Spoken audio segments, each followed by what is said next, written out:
questão para a Luciene, pedindo para ela comentar, né, um pouco sobre esses marcos geracionais que envolvem a pesquisa dela, né? Há uma passagem onde ela comenta que a Viviane, ela escrevia, a mãe da Viviane, né, ela escrevia para uma coluna de aconselhamento matrimonial, olha onde a gente está, né, em termos geracionais. Ela foi escolhida para atuar no filme Colégio de Brotos, de Carlos Manga, em 56, só que ela foi proibida, né, de protagonizar esse filme. E essa passagem é muito interessante para a gente pensar na trajetória da Viviane em comparação, né, às convenções morais que a sua mãe estava inserida. Então, eu queria pedir para a Luciene responder, né, comentar um pouco sobre isso. Então, esse texto que eu vou comentar brevemente é um texto curto, pequeno, de um livro organizado pela professora Andréa Casanova Maia, que é esse livro que foi publicado pela Telha também, se chama Recorte do Feminino. Não, deixa eu ver para que lado. E eu escrevi um artigo sobre a Viviane Lemos Rocha. Né? A Viviane Lemos Rocha, ela está viva, uma espécie de homenagem a essa mulher, que é uma fotojornalista, é considerada a primeira fotojornalista de esporte, de futebol no Brasil. E realmente ela nasceu nessa ambiência da redação de jornal, como a Camila colocou bem, a mãe dela escrevia sugestões, comentários, aconselhamentos nos jornais, para jovens mulheres, de maneira geral, que me lembra um pouco também o Jornal das Moças, que foi um jornal que circulou durante um bom tempo aqui no Brasil, de 1914 até, acho que 14, 17 até 65. Então, foi bastante tempo. Também dentro dessa perspectiva de aconselhamento moral, né, preocupado com a virtuosidade das mulheres de bem, como é colocado nos jornais, né? A gente fala de cidadãos de bem, existe uma preocupação com as mulheres de bem, as mulheres de casa. Era uma preocupação desse jornal e dessa época, dessa mentalidade, que as mulheres fossem mulheres de casa, cuidadoras da família, dos filhos, dos mais velhos, né, como a gente ainda percebe até hoje, é uma extensão desse pensamento. Mas naquela época, e ainda hoje, certamente, mas mais naquela época, esses periódicos, né, não só esse, o Jornal das Moças, mas outras revistas também ilustradas, que também estavam muito preocupadas com as questões do comportamento feminino. Aliás, muitos desses aconselhamentos também eram escritos por homens, né, também é legal colocar isso. O espaço feminino também no jornalismo era reduzido, apesar de que a gente tinha a Patrícia Galvão, que é uma figura conhecida, né? Também a gente tinha Maria Lacerda de Moura, que também era uma outra figura conhecida, que também escrevia, mas, de uma maneira geral, a redação dos jornais, desses periódicos, era um espaço extremamente masculino. E tem, sim, essa questão geracional, mas tem uma questão comportamental, cultural e política, e também ideológica, que ainda persiste até os dias atuais, né?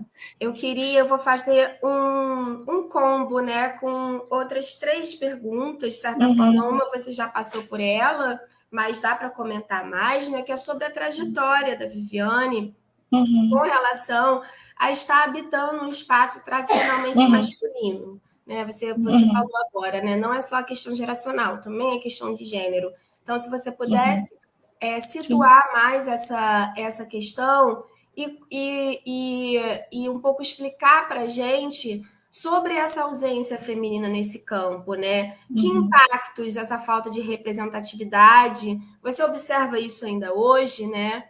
Então, e que impacto, né, essa questão tem na representação do imaginário, considerando que a produção, né, de fotojornalismo, ela impacta muito, né, nas representações de gênero na atualidade. E eu gostaria também que você comentasse, né, esse comportamento, digamos, disruptivo, né, da Viviane, no sentido de que a mulher, né, que não se enquadra aí no que a gente espera, a sociedade espera, né, considera socialmente aceitável, ela acaba sendo disruptiva. Né? E ela é uma mulher que tinha tudo para produzir um outro tipo, né, de fotos, de fotografia, né, de criação, e ela foi para o esporte, né, que é um esporte predominantemente masculino. Então, eu gostaria que você comentasse esses aspectos. Sim. Então, a Viviane Lemos Rocha, ela nasceu na década de 50, se eu não estou enganada, essa biografia acho que é de 58, ela ainda está viva, e a mãezinha dela estava bem doente, né? Ela, foi a última notícia que eu tive dela, não tenho conseguido falar com ela, espero que esteja bem. A Viviane, ela teve talvez a sorte de estar nascendo numa ambiência dos jornais, né? O pai dela era o Bebê Rocha, ele foi um dos diretores do Jornal do Brasil, então ela lidou com várias figuras que circulavam para essa ambiência do jornalismo brasileiro, porque o jornalismo brasileiro era aqui, os grandes jornais saíam do Rio de Janeiro, né, uns grandes jornais, o Globo, o Jornal do Brasil, como eu coloquei, tantos outros jornais, Jornal do Comércio, a Tribuna, enfim, uns jornais de grande circulação saíam aqui do centro do Rio. E ela, desde cedo, ela fala isso, né? A fala dela é muito interessante, que ela já desde criança, o Jornal do Brasil ficava ali na Avenida Rio Branco, ela frequentava a Avenida Rio Branco para ir ao jornal com a mãe já não exercia mais a função, ela e a mãe e a irmã. Ela tem uma irmã também, que não é jornalista. Mas, assim, é interessante como eu coloquei, ela nasceu nesse universo, ela se criou nesse universo das redações, vendo o pai trabalhando, e o pai tinha muitos amigos que também eram pessoas de grande importância nos jornais e tal, fotógrafos, jornalistas, e ela decidiu que ia fazer história, mas o pai, a família meio que a proibiu de fazer história, ela então foi fazer jornalismo. A escolha dela pelo fotojornalismo de futebol, né, de Maracanã, que ela era uma menina, não tem como reproduzir a imagem aqui, mas ela era uma menina meio que levada, digamos assim, para a época, como está entre aspas, levada. Ela gostava de praticar esportes masculinos, ela é faixa marrom, faixa preta, judô, alguma coisa assim. Ela era uma pessoa muito diferente. E o pai a proibiu, assim, a cerceou, digamos assim, de fazer história, ela foi fazer jornalismo. Depois, anos depois, ela foi fazer o curso de história na PUC, mas muito tempo depois. E daí ela foi trabalhar no jornal, fazendo estágio, ela começou com 17 anos, 18 anos, muito pequena até, mas já frequentava a redação. E o pai queria que ela fizesse fotografia de moda. Ela não falou que não ia fazer fotografia de moda, porque fotografia de moda não a interessava, que ela achava aquilo muito chato, muito parado, que ela gostava muito de esporte. E aí ela tinha uns amigos, o pai tinha uns amigos que eram fotógrafos do Jornal do Brasil, que a levavam para o Maracanã.